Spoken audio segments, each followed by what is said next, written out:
Alright, hey guys, I wanted to go over some of the basics of Spy Team, the various traits that are helpful, and the different gear that you'll find on an average team to be helpful as well. So we'll start with Sasha. So what's so special about Sasha, right?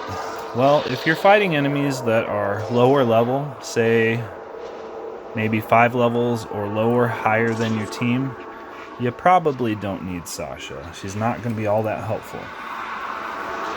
But once you start getting the enemies that are 5, 10, 20 levels higher than your team, that's when this girl is going to be your best friend. And why is that? Well, let's take a look at her leader trait. Good out of bad allows you to gain charge points when you score a body shot. Well, what is a body shot? Body shot is basically half damage, and this occurs anytime you attack higher level enemies. So this can be extremely detrimental to your team because not only are you fighting enemies that have a huge amount of health, but you're basically doing half damage against them. Now it's true that piercing trait does help with this a little, but even then you only have a 40% chance, I think it is, to do normal damage, which isn't really going to make much of a dent in these guys. To hurt these guys with the huge health, you need charge attacks. So, piercing, no. Good out of bad, yes.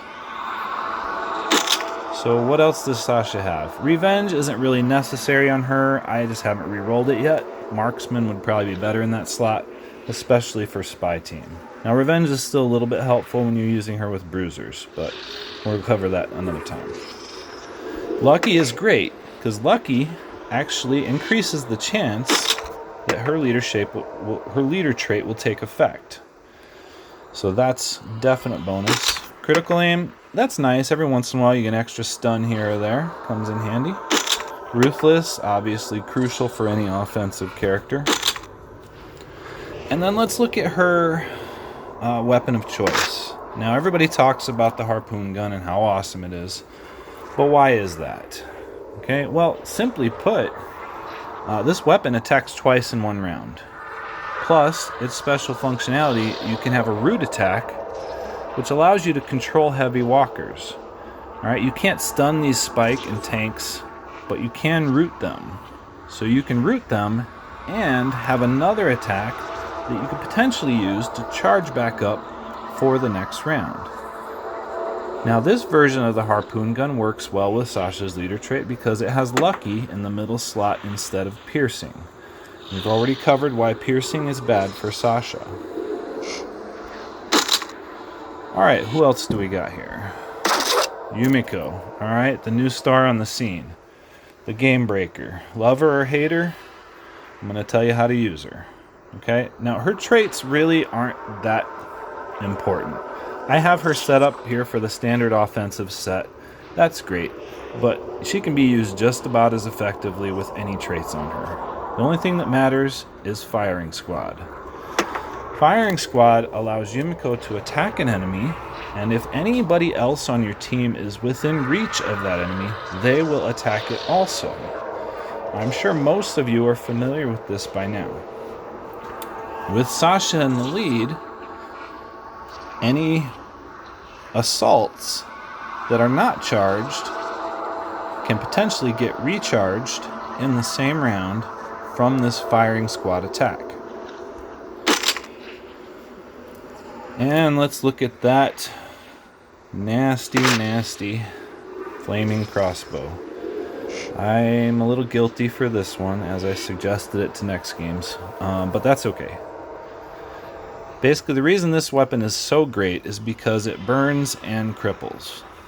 Alright, the two things that you need to whittle down and control heavy walkers. So Sasha's going to be able to root them. That helps. Plus Yumiko is going to be able to burn them and cripple them. Lucky, of course, is going to help with Sasha's leader trait. It's going to help with crippling. And it's going to... I think this one actually it doesn't help with special functionality burn.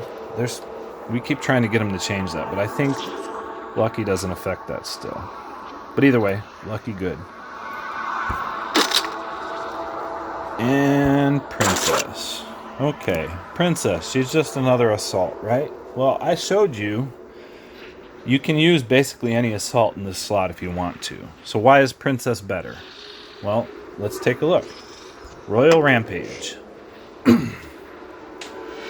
Royal Rampage allows you to have a chance to get charge points when you attack anyone that is already affected by a status effect. Well, with Yumiko on your team, essentially Princess could stun with her charge attack, she could stun a big group of enemies, and then Yumiko could shoot one of those enemies, and Princess could shoot him again, effectively recharging immediately in the same round.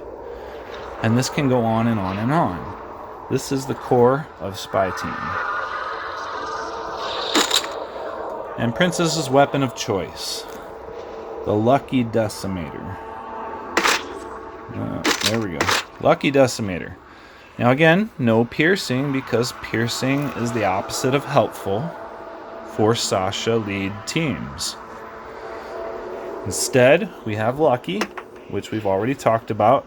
It'll help Royal Rampage charge. It'll help Sasha leader trait charge.